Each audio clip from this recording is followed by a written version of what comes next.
And after a year away, the State Fair might be just a sensory overload of sights and smells. If you're looking for the perfect place to relax and recharge, we have just the place for you. Joining us live from the Agriculture Horticulture Building at the State Fair, our own garden guy, Mr. Hort himself, with more. Good morning, Dale.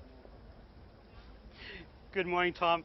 Absolutely wonderful place to be. And as you mentioned, State Fair, it can get a little crazy. There's a lot of things to taste, a lot of things to do, and usually a lot of people around. So if you're looking for that kind of quiet, comforting place to sit down, relax, maybe take a little garden tour, recharge, and reset, well, this is the perfect place. Behind me, the Ag Hort building. On the other side of me is the food hall. So we're kind of right by that kind of busy kind of area. Sweet Martha's Cookies just down the road, Giant Slide just down the road, Fox 9 booth just down the road.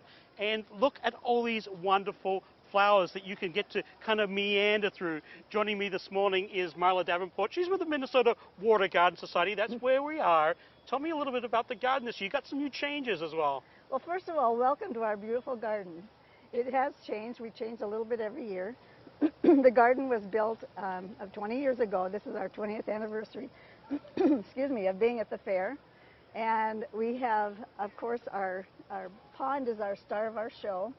And it is fed by 2 water bogs. You'll see one at by each of the bridges that feeds into the water. And we have goldfish down there this year.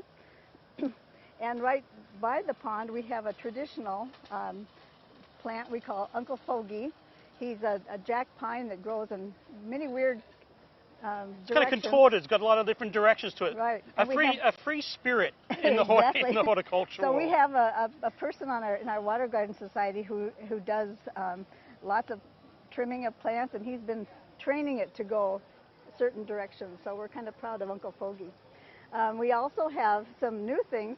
First of all, we have a path all the way through the garden, and we've extended the path to go around the garden and up to the Statue of Liberty, which has been kind of hidden the last few years. So now people can get an up-close view of that statue, which is a beautiful statue.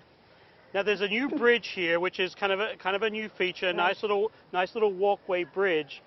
Now the Minnesota Water Garden Society, Marla, how many different? Tell me a little bit about it. How many members? Well, first of all, we have family memberships, and we have 230 members, families, which puts our membership around 400. We have been in existence for more than 20 years, and we have 3 major projects during the year. One of them is a water plant sale around Mother's Day here at the State Fairgrounds. Another is a water pond tour in July, which we visit ponds all over the Twin Cities. And the third is our water garden here at the State Fair. We maintain this garden all through the year. We have members that come out here and volunteer and keep it watered and weeded and the pond clean. And this is kind of our show now. Now you mentioned the water garden starts at the top, full of bug plants, and that's really kind of nature's filter, right? It is. It uses sand and rocks to filter the water instead of man-made filters. And then the water's cleaned and drains right down into the pond. We have 2 of those bog filters up here. And while we're up here, we have another couple of things to see. We have a container garden that has water plants in it. It's all water. There's no dirt in there, with a little fountain and some tropical water plants. Here is a plant that's kind of one of our stars of our show. It's called an angelica. Every year, that's the most questioned plant of all. The bees love it. And fortunately, over the years, we've had thousands of bees and nobody's gotten stung. That's just amazing. And there, right behind us there is the Statue of Liberty. So if you're looking for that kind of quiet place, Tom, to relax, unwind, take a break, this is it. Back to you. Yeah, you have found a good spot there, appropriately enough. Thank you, Dale.